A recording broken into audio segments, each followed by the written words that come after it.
ஓம் சாந்தி. சிந்தனை செய் மனமே என்ற நிகழ்வில் சத்தியமே ஜெயதே என்பதை பற்றி பார்ப்போமா? சத்தியம்தான் நமக்கு வெற்றி அளிக்கின்றது என்று கூறப்படுகின்றது. ஆனால் பாபா சத்தியத்திற்காக பல அரிய கருத்துக்களையும் கூறுகின்றார், ஆழமான விளக்கங்களையும் கூறுகின்றார். ஏனென்றால் ஆத்மா சத்தியமானது, சத்தியம் என்றாலே நிலையானது என்று பொருளாகின்றது. பாபாவும் சத்தியமானவர், அதனால்தான் காட் இஸ் ட்ரூத் என்று கூட அழைக்கப்படுகின்றார். ஆக இறைவனையே சத்தியத்திற்கு நிகராக கூறுகின்றார் என்றால் சத்தியம் என்பது எவ்வளவு மதிப்பு வாய்ந்ததாக இருக்கின்றது. பாபா ரொம்ப இலகுவாக சச்சாயி சஃபாயி என்றும் கூறுகின்றார். நாம் உள்ளும் புறமும் சச்சாயாகவும் இருக்கணும், சஃபாயா சுத்தமாகவும் நாம் இருக்கணும் அப்படின்னு சொல்கிறார். எங்கே சுத்தம் இல்லையோ அசுத்தம் இருக்குமோ அங்கே உண்மை என்பது இருக்கவே முடியாது என்று கூறுகின்றார். அதனால தான் சத்தியதா ஒன்று தான் மகான்தா என்று கூறப்படுகின்றது. நாம் மகான் ஆத்மாக்களாக இருக்கின்றோம், ஏன்னா நாம் சத்தியமாக இருக்கின்றோம். அதாவது நம்மளுடைய எண்ணம், நம்மளுடைய பேச்சு, நம்மளுடைய செயல்கள், நம்மளுடைய சம்பந்தம் தொடர்புகள், நம்மளுடைய திருஷ்டி, நம்மளுடைய விருத்தி, நம்மளுடைய சுமிருத்தி எல்லாத்திலையுமே நாம் சத்தியமாக இருக்கின்றோம். ஏன்னாக்கா பாபா இப்போ நமக்கு சத்தியமானவர், 3 சத்தியமான சம்பந்தங்களையும் கிடைத்திருக்கின்றார். அதனால்தான் அவரை சொல்லும் போதே சத்திய தந்தை, சத்திய ஆசிரியர் மற்றும் சத்திய சத்குரு என்று அழைக்கப்படுகின்றார். ஆக அவருடைய சுரூபமே முதல்ல சத்தியம்தான். அதனால்தான் சத்தியம் சிவம் சுந்தரம் என்று அழைக்கப்படுகின்றது.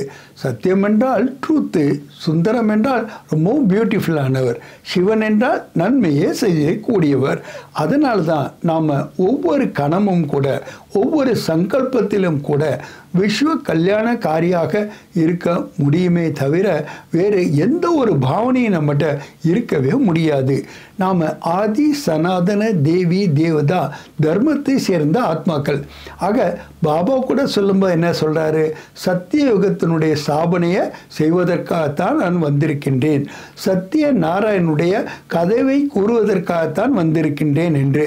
ஆக நாம தான் சத்திய நாராயணனாக இருந்தோம், இப்போ நாம தான் சங்கமயத்தில் சர்வ சிரேஷ்டமான பிராமண குல பூஷணங்களாக ஆகியிருக்கின்றோம். ஆக மனிதன் தேவதையாக முடியாது, பிராமணிலிருந்து தான் தேவதையாக ஆக முடிகின்றது. அதனால்தான் பிராமன் சோ தேவதா என்று அழைக்கப்படுகின்றது.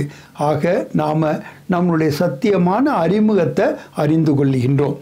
தன்னை சரீரம் என்று நினைப்பது கூட ஒரு அசத்தியமானது.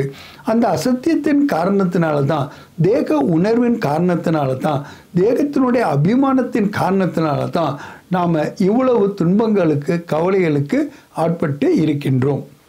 பாபா சொல்கிறாங்க, சத்தியத்தினுடைய மகிமை என்பது அது அழியாத தன்மையும் குறிக்கின்றது, அதனுடைய சிறப்பு தன்மையும் கூட குறிக்கின்றது. ஏன்னா குறைந்த காலத்துக்கான பயனை அளிப்பது நிச்சயமாக சத்தியமாக இருக்கவே முடியாது. அதனால்தான் பாபா சொல்ல, நிறைந்த கால பயணத்தை கொடுக்கக்கூடிய இந்த சத்தியத்தை உங்களுடையதாக ஆக்கி கொள்ளுங்கள் என்று. இந்த சத்தியத்தாவை நாம் பண்ணும்போது சபியதா என்பதையும் கண்டிப்பாக நம்மளுடைய கவனத்தில் கொள்ள வேண்டும். அதனால தான் பாபா சொல்கிறாரு, நான் சத்தியத்தை தான் சொல்கிறேன்னு சொல்லிட்டு நீங்கள் கடுமையாக எந்த வார்த்தைகளையும் பயன்படுத்த முடியாது. உங்கள் வார்த்தைகளில் சத்தியம் எந்த அளவுக்கு இருக்கின்றதோ அந்த அளவுக்கு இனிமை மதுரத்தாகவும் இருக்க வேண்டும். அப்போ தான் அது உண்மையாக சத்தியமாக ஏற்றுக்கொள்ளப்படுகின்றது என்று பாபா கூறுகின்றார். அதனால தான் பாபா சொல்கிறாரு, எந்த ஒரு விஷயம் ஆனாலும் சரி அது உங்களை பாதிக்கின்றது என்றால் அது அசத்தியமான ஒன்றாகத்தான் இருக்க முடியும். ஏன்னா சத்தியம் எப்பொழுதுமே உங்களை பாதிக்காது, அதுக்கு பதிலாக உங்களுக்கு மகிழ்ச்சியையும் தைரியத்தையும் கொடுக்கக்கூடியதாகவே இருக்கின்றது. அதனால தான் பாபா சொல்கிறாரு, நான் சொல்லும்போது கூட சத்திய நாராயணனுடைய கதையை தான் சொல்கிறேன், நான் படைக்கும்போது கூட சத்திய யுகத்தை தான் படைக்கின்றேன் என்று கூறுகின்றார். அதனால தான் நாம் பாபாவை பிரத்யட்சமாக செய்ய வேண்டுமென்றால் அதற்கு ஆதாரமாக இருப்பதே இந்த சத்தியத்தாவை நாம் பிரத்யட்சம் செய்வது தான். பாபாவினுடைய இந்த ஞானம் கூட சத்தியமானது. அதனால்தான் இதனுடைய பிராப்தி கூட இப்போ இல்லாமல் 21 ஜென்மங்களுக்காக நமக்கு கிடைக்கின்றது. அதனால்தான் இன்னைக்கு நாம் ஸ்லோகனில் சத்தியமே ஜெயதே என்பதில் சத்தியமான பாபா, சத்தியமான டீச்சர், சத்தியமான சத்குருனுடைய குழந்தைகளாகிய நாம் எப்படி சத்திய சொரூபத்தில் இருப்பதன் மூலமாக நம்மளுடைய எண்ணம், சொல், செயல், சம்பந்தம், தொடர்பு, திருஷ்டி, விருத்தி, சுமிருத்தி அனைத்திலும் சத்தியமாக இருக்கும்போது தான் பாபாவை பிரத்யக்ஷம் என்பது நம்மளால் செய்ய முடிகின்றது. அதனால தான் சங்கம யுகத்தினுடைய சர்வ சிரேஷ்டமான பிராப்திகளான அனைத்து குணங்களிலும், அதிலையும் குறிப்பாக அமைதி, அன்பு, மகிழ்ச்சி, நிறைவு அனைத்தையும் நாம் அடைவதற்கு சத்திய சொரூபத்தில், ஆத்மஸ்வரூபத்தில் நிலைத்திருப்பதின் மகத்துவத்தை நாம் நன்றாக உணர்ந்திருக்கின்றோம். அதனால்தான் இதற்காக நாம் முயற்சியை கூட மேற்கொள்ளுகின்றோம். அதற்காக விலை மதிக்கப்பட்ட நேரத்தை நாம் ஒதுக்குகின்றோம். யார் ஒருத்தவங்களுக்கு மகத்துவம் தெரியாதோ அவங்க நேரத்தை நிச்சயமாக பயன்படுத்த மாட்டார்கள். ஆக நேரத்திற்கு ஏற்ப நாம் சத்திய சொரூபமாக இருந்து பாபாவை பிரத்யக்ஷம் செய்வோமாக. நல்லது. ஓம் சாந்தி.